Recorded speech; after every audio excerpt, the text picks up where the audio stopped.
அமில வீச்சிற்கு ஆளாகி உயிரிழந்த இளம்பெண் வினோதினியின் வழக்கில் இன்று தீர்ப்பு வழங்கப்பட்டுள்ளது.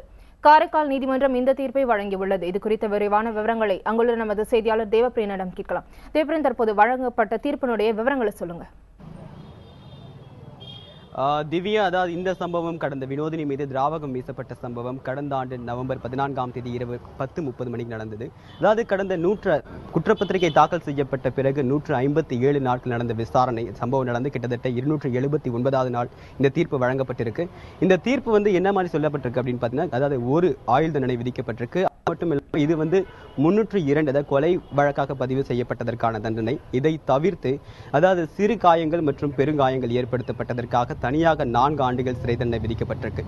அதாவது இது குறித்து அந்த குற்றவாளி சுரேஷ் கிட்ட அந்த நீதிபதி தனியாக கூட்டு விசாரிச்ச போது அது உங்கள் மீது கொலை வழக்கு மற்றும் அது மட்டும் இல்லாமல் சிறு மற்றும் பெரு காயங்கள் ஏற்படுத்தப்பட்டதற்கான வழக்கு தொடர்பாக இன்னைக்கு தீர்ப்பு வழங்கப்பட இருக்கு. இதுக்காக நீங்க ஏதாவது சொல்ல விரும்புறீங்களா அப்படின்னு சொல்லிட்டு நீதிபதி வைத்தியநாதன் அவர்கள் கேட்டிருக்காங்க. இதற்கு குற்றவாளி சுரேஷ் என்ன சொல்லியிருக்காரு அப்படின்னு பார்த்தீங்கன்னா, எனக்கு தீர்ப்பு வழங்கு தொடர்பாக எந்த ஒரு கருத்து நான் சொல்ல விரும்பல, ஆனால் நான் மேல்முறையீடு செய்ய விரும்புறேன் அப்படின்ற ஒரு தகவலை மட்டும் சொல்லியிருக்காரு. திவ்யா, இப்போ அந்த இடத்துல வினோதினியோட பெற்றோர் இருக்கிறாங்களா நீதிமன்ற வளாகத்துல? இருக்காங்க. அதாவது அவருடைய தாய் பார்த்தீங்கன்னா வீட்டிலே இருக்காங்க. அது தவிர்த்து அவருடைய தாய் மாமா ரமேஷ் மற்றும் அவருடைய தந்தை ஜெயபாலன் அவர்கள் நீதிமன்றத்துக்கு வந்திருக்காங்க. இன்று காலையே நாம் அவங்க சந்திச்சு பார்த்து பேசின போது என்ன சொன்னாங்க அப்படின்னு பார்த்தீங்கன்னா, இந்த தீர்ப்பை அவர்கள் மட்டுமே இல்லாமல் அவங்க உறவினர்கள் ரொம்ப எதிர்பார்த்து காத்துட்டு இருக்காங்க. ஏன்னா இது போன கடந்த ஆண்டு இதே மாதம் ஆகஸ்ட் மாதம் முதலாக வினோதினி பிடெக் படிக்க முடிச்சுட்டு ரொம்ப சந்தோஷமா சென்னைக்கு வேலைக்கு போன வினோதினி இந்த வருஷம் எந்த அளவுக்கு அந்த வீடு சந்தோஷமா இருந்ததோ அதுக்கு நேர்மாறா இந்த வருஷம் அந்த வீடு சோகத்துல மூழ்கி இருக்கு. இதற்கு அவர்கள் தரப்பில் சொல்லக்கூடிய காரணம் என்ன அப்படின்னு பார்த்தீங்கன்னா, அதாவது தன்னுடைய மகளை முற்றிலுமாக அழிக்க வேண்டும் என்ற ஒரே ஒரு குரூர எண்ணத்தின் காரணமாக நடத்தப்பட்ட இந்த சம்பவத்திற்காக அதற்கு தகுந்த தண்டனை வழங்க வேண்டும் அப்படின்னு சொல்லிட்டு அவங்க அம்மா சொல்லியிருக்காங்க. அதை தவிர்த்து பார்த்தீங்கன்னா அவங்களுடைய தந்தை என்ன சொல்லியிருக்காருன்னா, இது போன்ற தண்டனைகள் மிகவும் கடுமையாக இருந்தால் மட்டுமே அதற்கு வரக்கூடிய காலகட்டங்களில் இது போன்ற சம்பவங்கள் நடைபெறுவதை தடுக்க முடியும் அப்படின்னு சொல்லியிருக்காரு. இந்த வழக்கு தொடர்பாக ஒரு தந்தை மற்றும் தாய்மாமா என்ன சொல்லியிருக்காங்க, கூடுதல் என்ன சொல்லியிருக்காங்க அப்படின்னு பார்த்தோம்னா, அதாவது இதற்கு முன்பாக நிர்மலா அப்படின்ற சென்னை ஐநாவரத்தை சேர்ந்த ஒரு பெண் 2003ஆம் ஆண்டு நடந்த தாக்குதல் தொடர்பாக இது போன்ற ஒரு வழக்கு வந்தது. அந்த வழக்கு சுமார் 9 ஆண்டுகளுக்கு பின்னால் தான் தீர்ப்பு அளிக்கப்பட்டிருக்கு.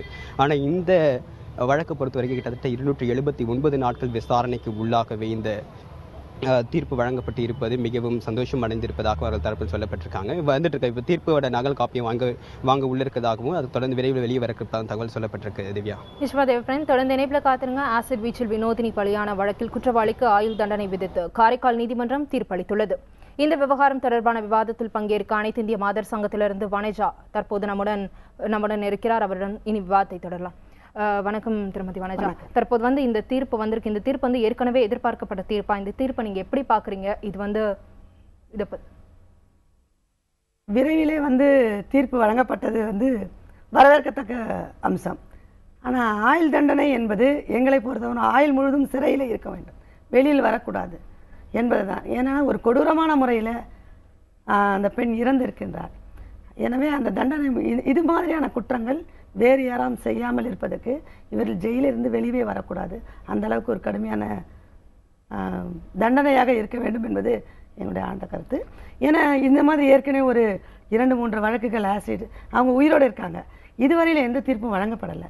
அந்த மாதிரியான சூழ்நிலையில் இது ஒரு 300 நாட்கள் கூட வந்திருக்க விஷயம் ஒரு வரவேற்கத்தக்க அம்சமாக தான். இப்போ இதில் முக்கியமாக பார்த்தீங்கன்னா அமிலம், இந்த அமிலம் தடை செய்யணும் அப்படின்னு பலரும் போராட்டங்கள் நடத்தி வரும் நிலையில தமிழக அரசு எந்த மாதிரியான நடவடிக்கைகளை தற்போது எடுத்து வராங்க? இந்த நடவடிக்கைகள் போதுமா? இந்த மாதிரியான பிரச்சனை, இந்த மாதிரியான சம்பவங்கள் நடக்காமல் இருக்க என்ன பண்ணணும்? தமிழக அரசு இந்த அமிலம் சம்பந்தமான ஒரு கட்டுப்பாடு தடுப்பு சம்பந்தமாக ஒரு நடவடிக்கை எடுப்பதாக சொல்லி இருக்கின்றார்கள். அது ஒரு நல்ல விஷயம், வரவேற்க தகுந்த விஷயம்தான். அந்த ஆசிட் எதுக்காக பயன்படுத்துகிறாங்க, யார் பயன்படுத்துகிறாங்க, எந்த வயதினர் பயன்படுத்துகிறாங்க, இந்த மாதிரியான பல்வேறு கட்டுப்பாடு என்பது தேவை. அது உடனடியாக அமலுக்கு வர வேண்டும் என்பது தான் எங்களோட கருத்து. இதே மாதிரி சென்னையில் ஏற்கனவே வித்யா ஒரு பொண்ணு, அதுக்கும் இந்த வழக்குக்கும் 1 மாதம் வித்தியாசம் இருக்குன்னு நினைக்கிறேன். உடனடியாக அந்த தீர்ப்பும் வழங்கணும். இதில் இவங்களை பொறுத்தவரைலாம் தமிழக அரசு கூடுதல் கவனம் செலுத்தணும். இந்த தீர்ப்போடு நின்று விடக்கூடாது. ஏன்னா அவங்களுக்கு ஒரே பொண்ணு, வாழ்க்கைக்கு ஆதாரமாக இருந்தது அவங்க 2 பேர் தான், அப்பா அம்மா 2 பேர், அந்த ஒரு பொண்ணு. அப்போ அவங்க குடும்பத்தை பாதுகாக்க அரசு உடனடியாக வேறு ஏதாவது இந்த நஷ்ட ஈடு கூடுதலாக்கணும். வித்யாவுக்கு 2 லட்சம் கொடுத்தாங்க, அங்கே வந்து 3 லட்சம் கொடுத்துருக்காங்கன்னு நினைக்கிறேன். இது எல்லாம் போதுமானதாக இருக்காது. அவங்களுடைய வாழ்க்கை வாழ்வதற்கான உத்தரவாதத்தை வேற பிள்ளைகள்லாம் பாதுகாப்பு இல்லை. இதையும் சேர்த்து அந்த கவர்மெண்ட் வந்து அவங்களுக்கு உத்தரவாதப்படுத்தணும் அப்படின்றது. நிச்சயமா தொடர்ந்து பேசலாம். தேவப்பிரியன், நீங்க தொடர்ந்து சொல்லுங்க. இந்த வழக்குடைய பின்னணி என்ன? தற்போது காரைக்கால் நீதிமன்றம் மிக முக்கிய ஒரு தீர்ப்பை வந்து வழங்கி இருக்கிறாங்க. இந்த வழக்கின் பின்னணி குறித்து விரிவா சொல்லுங்க தேவப்பிரியன், மீண்டும் ஒரு முறை. அதாவது இந்த தீர்ப்போட மிக முக்கியமான விஷயம் என்ன அப்படி பார்த்தீங்கன்னா, அதாவது சம்பவம் நடந்து கிட்டத்தட்ட 279 நாட்களுக்குள்ளாக இந்த தீர்ப்பு வழங்கப்பட்டிருக்கு. அதாவது ஒரு ஆயுள் தண்டனை விதிக்கப்பட்டிருக்கு. அது மட்டும் இல்லாமல் அவரோட தந்தை மீது, அதாவது வினோதினி மீது திராவகம் வீசப்பட்ட போது அருகில் இருந்த அவரோட தந்தை மற்றும் அவருடைய குடும்ப நண்பர் பத்மநாபன் அவர்கள் மீது திராவகம் பட்டதனால், அதாவது பத்மநாபனுக்கு ஒரு கை முற்றிலுமாக செயலிழந்து செயலற்ற போன நிலையில் தற்போது காணப்படுவதாகவும் சொல்லப்பட்டிருக்கு. இதைத் தொடர்ந்து அவர்கள் மீது 324, 326 வழக்கு 2 வழக்கு வந்து சுரேஷ் மீது பதிவு செய்யப்பட்டிருக்கு. இதைத் தொடர்ந்து அது கூடுதலாக அதுக்கு 4 வருட சிறை தண்டனை விதிக்கப்பட்டிருக்கதா சொல்லப்பட்டிருக்கு. அது மட்டும் இல்லாமல் மீண்டும் ஒரு முறை, அதாவது இந்த வழக்கு தொடர்பாக குற்றவாளிக்கு அதிகபட்சமாக இரட்டை ஆயுள் தண்டனை விதிக்க வேண்டும் அப்படின்னு சொல்லிட்டு அவர்கள் பெற்றோர் தரப்பிலிருந்து கோரிக்கை விடுக்கப்பட்டிருக்கு. இங்கு வந்து பார்த்தீங்கன்னா மிக குறுகிய காலகட்டத்தில் ஒரு ஆயுள் தண்டனை விதிக்கப்பட்டிருக்கிறதா சொல்லப்பட்டிருக்கு. திவ்யா. நிச்சயமா தேவப்பிரியன். திருமதி வனஜா, இப்போ நீங்க சொல்லுங்க, இப்போ இந்த வழக்குல வந்து ஆயுள் தண்டனை வந்து தீர்ப்பா வழங்கப்பட்டிருக்க நிலையில இந்த மாதிரியான அமிலவீச்சு சம்பவங்களுக்கு ஆயுள் தண்டனைகள் மட்டுமே தீர்வா அல்லது வேறு என்ன தீர்வை மாதர் சங்கங்கள் சார்பில் நீங்க எதிர்பார்க்குறீங்க? இந்த வழக்கை பொறுத்தவரை இவருக்கு வந்து ஜாமீன் கூட வெளியே வராத அளவுக்கு வந்து சிறையிலே இருக்க வேண்டும். அதுதான் சரியான தண்டனையாக இவருக்கு இந்த வழக்கை பொறுத்தவரை கொடுக்கணும் அப்படின்றது தான். ஏன்னா அந்த வினோதினியை பொறுத்தவரை வந்து வாழறதுக்கு எவ்வளவு கனவுகளோடு இருந்தாங்க. அதை விட அவங்க அப்பா அம்மா வந்து எவ்வளவு ஆசையோடு தன்னுடைய மகளை வளர்த்தாங்க. துடிக்க துடிக்க சாதாரணமாக இறந்து போகிறாங்கன்னா இறந்து போகிறது வேற விஷயம். ஒவ்வொரு நாளும் அணுவாக கண்ணு தெரியாமல் அவரோட சிறுநீரகம் பாதிக்கப்பட்டு மாத கணக்கில் வந்து உலகத்தையே பார்க்க முடியாமல் கொடூரமான முறையில் இறந்திருக்க சம்பவம் என்பது இவருக்கு எப்படிப்பட்ட தண்டனை கொடுத்தாலும் வந்து அது சரியானதாக தான் இருக்கும். இந்த மாதிரியான தண்டனையின் மூலமாக தான் இப்படி பெண்கள் மீதான குற்றங்கள் குறைவதற்கான ஒரு வாய்ப்பு இருக்கும், நம்பிக்கையும் இருக்கும். குற்றம் செய்தால் தண்டனை கிடைக்கும் என்பது உண்மையிலே இது ஒரு வரவேற்க தகுந்த அம்சம். ஒரு 3 மாதத்திற்குள்ளாக இந்த தீர்ப்பு என்பது வந்திருப்பது. அவர் மேல்முறையீடு அவர் சென்றாலும் எங்களை போன்ற அமைப்புகள் தொடர்ந்து நாங்கள் போராட்டத்தை நடத்துவோம், அவர் வெளியே வரக்கூடாது என்ற அடிப்படையில். நிச்சயமா நீங்க சொன்ன மாதிரி அவங்க வந்து ஒரு ஏழ்மையான குடும்பத்து மகள், அதாவது ஒரு செக்யூரிட்டியோட பொண்ணு, இன்ஜினியரிங் படிச்சு சென்னையில வந்து வேலை பார்க்குற ஒரு பொண்ணுக்கு இந்த மாதிரியான ஒரு நிலை ஏற்பட்டிருக்கு. இதற்கான காரணம் அடிப்படை கல்வியில நமக்கு பிரச்சனை இருக்கா? அதாவது அந்த சுரேஷ் என்பவர் வந்து கல்வி அறிவு இல்லாததுனால தான் பிரச்சனையா, அல்லது கல்வியில வந்து என்ன மாதிரியான மாற்றங்கள் கொண்டு வந்தா இந்த மாதிரியான பிரச்சனைகளை நம்ம தீர்க்க முடியும்? கல்வி தான் பிரதான காரணம் சொல்லலாம். கிட்டத்தட்ட அவரும் அவரோட சேர்ந்து அந்த பெண்ணோட சேர்ந்து படித்தவர் அப்படின்னு தான் சொல்கிறாங்க. கல்வி என்பதில் ஒரு பெண்ணை பற்றிய தவறான பார்வை என்பது அது மேலோங்கி போயிருக்கு. அதுதான் பெண்ணுன்னா நாம் வந்து அடையக்கூடிய அது ஒரு பொருளாக எந்த விதத்தில் நமக்கு கிடைக்கணும், நமக்கு கிடைக்கணும்னா அது வேற யாரும் அதை அனுபவிக்கக்கூடாது அப்படின்ற ஒரு ஒரு மோசமான பிற்போக்காதனமான ஒரு பார்வையிலிருந்து வெளிப்பாடு தான் இதற்கு கல்வி. எல்லா மட்டங்கள்லேருந்து இந்த மாதிரியான பாதிப்பு என்பது வருது அப்படின்னு தான் நம்மளால் பார்க்க முடியுது. சாந்தின்னு ஒரு அம்மா சாதாரண 2 பேருமே படிக்காத ஒரு குடும்பத்திலேருந்து அப்படி ஒரு கொடூரமான கொடுமையை அனுபவிச்சா அவங்க குழந்தையோடு சேர்த்து அந்த ஆள் ஆசிடை ஊற்றிட்டாரு. இன்றைக்கி அந்த அம்மா அனுபவிக்கிற கொடுமை போகாதுன்னு அந்த குழந்தையும் இன்றைக்கி ஒரு 20 வயசு ஆயிடுச்சு. மிக கொடூரமான முகத்தோடு இந்த வாழ்க்கையை இன்றைக்கி வாழ்ந்துக்கிட்டு இருக்காங்க. அவங்களுக்கு வீடு கூட கொடுக்கறது இல்லை. இந்த அரசு இவங்களை பற்றிலாம் கவலைப்படுறதே கிடையாது. இன்றைக்கு வினோதினி விஷயத்தில் வந்து ஒரு கூடுதலான கவனம், இதற்கு ஒரு பெரிய போராட்டம். ஆனால் இப்படி வெளியே வராத வழக்குகள் இன்றைக்கும் அணுவாக அந்த பெண்கள் கொடுமையை அனுபவித்துக் கொண்டிருக்கின்றார்கள். இனியாவது அரசு இப்படி ஏற்கனவே பாதிக்கப்பட்டிருந்தாலும் இவர்கள் குடும்பங்களை கண்காணிப்பதற்கான உதவியை வந்து தமிழக அரசு செய்யணும் அப்படின்றது தான் என்னோட. இப்போ நிச்சயமா, அதாவது ஆசிட்ன்றது ரொம்ப ஒரு எளிமையான விஷயமா இருக்கு. அடுத்தவங்களை வந்து தங்களுடைய கோபத்தை வெளிப்படுத்துறதுக்கு எளிமையான விஷயமா இருக்கும்போது நீங்க களத்துல இறங்கி ஆய்வு பண்ணும்போது இந்த மாதிரியான அமிலங்கள் ரொம்ப எளிதாக கிடைக்குதா? தற்போது என்ன நடவடிக்கை எடுக்கப்பட்டிருக்கு? இந்த நடவடிக்கை வந்து வினோதினிக்கு நடந்ததுனால உடனடியா இந்த நடவடிக்கை, அல்லது போக போக இந்த நடவடிக்கை எப்படி இருக்கும்? இதுவரையிலும் வந்து ஆசிட் வந்து எல்லார் கையிலும் ரொம்ப ஈஸியாக கிடைச்சது. சர்வசாதாரணமா இந்த ஆசிட் வீசால பெண்கள் மட்டும் இல்லை, சமீபத்தில் சேலத்தில் 2 தொழிலதிபர்கள் கூட மேலே கூட வீசிட்டாங்க. இது எல்லார் கையிலையும் கிடைக்கக்கூடிய ஒரு மோசமான எல்லாரும் குற்றத்திற்காக பயன்படுத்தக்கூடிய பொருளாக அது மாறி போச்சு. இது இப்படி கொஞ்சம் போராட்டத்தின் விளைவாக தமிழக அரசு இதை தடை செய்வதற்கான ஒரு திட்டம் கொண்டு வருவதாக சொல்லியிருக்காங்க. அதை அமலுக்கு கொண்டு வரணும், அதை தடை செய்யணும் அப்படின்றது தான். ஆசிட் என்பது அது உயிரை போகக்கூடிய ஒரு மோசமான ஒரு கொடூரமான அமிலமாக இருக்குது. எனவே அதை வந்து புழக்கத்தில் விடுவதே வந்து ரொம்ப கட்டுப்பாடு வேண்டிய தேவையாக இருக்குது. அது போர்க்கால நடவடிக்கையில் அரசு எடுக்கணும் அப்படின்னு தான். இனி வரக்கூடிய காலங்களில் இப்படி அமிலம் வீச்சு என்பதே நடக்கக்கூடாது. ஏன்னா அது ஒரு கொடூரமான அணுவணுவாக சாகக்கூடிய ஒரு வேதனை. இந்த 2 வழக்கிலையும் நம்ம மருத்துவமனையில் சென்று நாங்கள் நேரடியாக பார்த்தோம். அவங்க அந்த இறக்கும் தருவாயிலையும் நம்பிக்கையோட நாங்கள் வந்துடுவோம், நாங்கள் பார்ப்போம், பேசுவோம், இனிமேல் நல்லா இருப்போம் அப்படிலாம் நம்பிக்கையோடு பேசும்போது வேதனையான விஷயமா இருந்தது. மறுநாளே இறந்து போகக்கூடிய சூழ்நிலை. இதை ஒரு இறப்பு சாதாரண விஷயமாக பார்க்கக்கூடிய பார்வை என்பது இருக்குது. இதெல்லாம் மாறி இந்த இறப்பில் பாதிக்கப்பட்ட குடும்பத்தை பாதுகாக்க வேண்டிய அரசு வந்து பாண்டிச்சேரியாக இருந்தாலும் சரி, தமிழ்நாடாக இருந்தாலும் சரி, அந்த குடும்பத்தை பாதுகாக்க வேண்டிய பொறுப்பை அந்த அரசு எடுத்துக்கொள்ள வேண்டும் என்பது தான். மேலும் தவறுகள் நடக்காமல் இருக்க பார்க்கணும். சமீபத்தில் பார்த்தீங்கன்னா ஆசிட் மட்டுமல்ல, பல்வேறு விதமான வன்முறைகள் கூடுதலாக இருக்குது. 2011 விட 2012 அதிகரிச்சிருக்கு. குற்றவாளிகள் தண்டனை வாங்குறது வந்து குறைவாக இருக்குது. அதனால தான் வந்து இந்த மாதிரியான குற்றங்கள் வேறு வேறு விதமாக அவங்க பல்வேறு இடங்களில் கொடுமைகள் நடந்துகிட்ருக்கு. பணியிடங்களாக இருந்தாலும் சரி, குடும்பங்களாக இருந்தாலும் சரி, பல்வேறு இடங்கள்லேருந்து பல்வேறு விதமான குழந்தைகள் உட்பட, பள்ளிக்கு செல்லக்கூடிய குழந்தைகள் உட்பட, இப்படி அதெல்லாம் தடுப்பதற்கான நடவடிக்கை என்பது துரிதப்படுத்தணும் அப்படின்றது தான். தமிழகத்தில் இந்த மாதிரி வேறு என்னென்ன வழக்குகள் நிலுவையில் இருக்கு? ஏராளமான வழக்குகள் பெண்கள் மீதான பாலியல் துன்புறுத்தல் இது இந்த மாதிரியான குற்றங்கள் என்பது நீதிமன்றத்தில் நிறைய தேங்கி இருக்கு அப்படின்றது தான் வந்து புள்ளி விவரங்கள் சொல்லப்படுது. குற்றங்களே பதிவு செய்யாமல் இருக்கக்கூடிய வழக்குகள் ஏராளமாக வெளியே இருக்கு.